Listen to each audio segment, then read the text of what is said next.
Bismillahir Rahmanir Rahim. Regarding Islamic worship rituals, the misconception I'd like to bring into discussion today relates to the atonement of breaking a fast intentionally.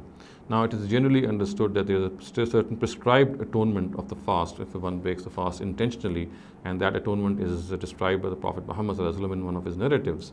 As I'll explain later on, it is absolutely apparent from the narrative that whatever was prescribed as a suggestion, keeping in view the capacity of a person. So therefore, one must not take this to be a directive of the Sharia at all.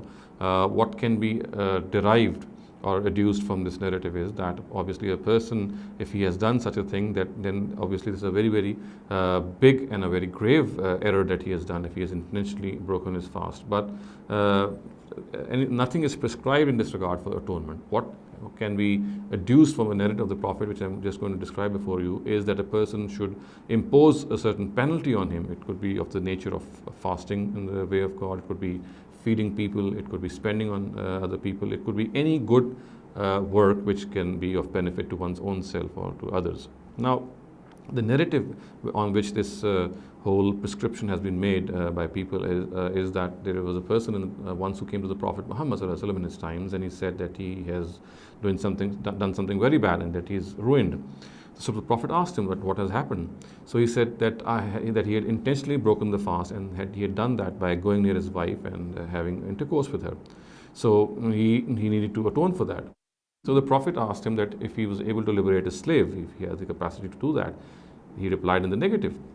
So the Prophet again asked that would he be able to fast for 60 days or 2 consecutive months. Obviously he said that he was not in a position to do that. Then the Prophet asked him that if he could feed 60 poor people from his pocket. The person again expressed his inability to do so.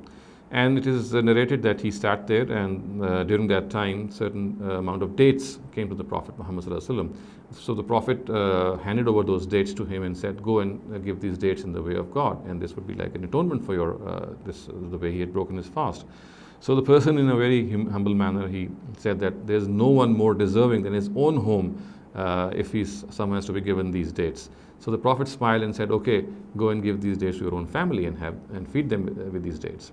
So this is the narrative, and it's a beautiful narrative, obviously, and it expresses the whole issue in its proper background, and that is that primarily a person should, keeping you in his own capacity, he should impose some penalty or the other on him. And we know that the Prophet did not insist when a person expressed his inability that a certain penalty would not be, he could not be able to do it.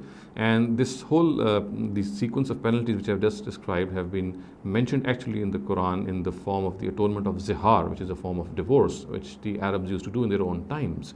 So the Prophet, thinking that breaking a fast intentionally is a very grave thing, he suggested this atonement of zihar. Again, the manner in which this suggestion has been made clearly shows that this is not something which is incumbent or binding on people, or is an incumbent act of the Sharia. What it shows is that a person who intentionally breaks his fast, he must, according to his own capacity, pay some penalty for that, and that penalty can be anything. And it should be a big penalty that he impose himself. This whole narrative shows that as grave a penalty as he can, according to his own capacity, he should impose that on himself. And obviously, if the gravest is not possible, then whatever best he can do, he should do that. And this is very obvious from this whole narrative. So in a nutshell, it needs to be understood that there is no prescribed atonement from the Prophet Muhammad or the obligatory atonement, I would say, regarding breaking a fast. It's basically what we can derive from his act or his practice is that he wanted people who break fast intentionally, that they should impose some heavy penalty or fine in the form of any act of worship, so that they would realize that they have done something very grave. أقول قولي هذا واستغفر الله لي ولكم ولسائر المسلمين والمسلمات.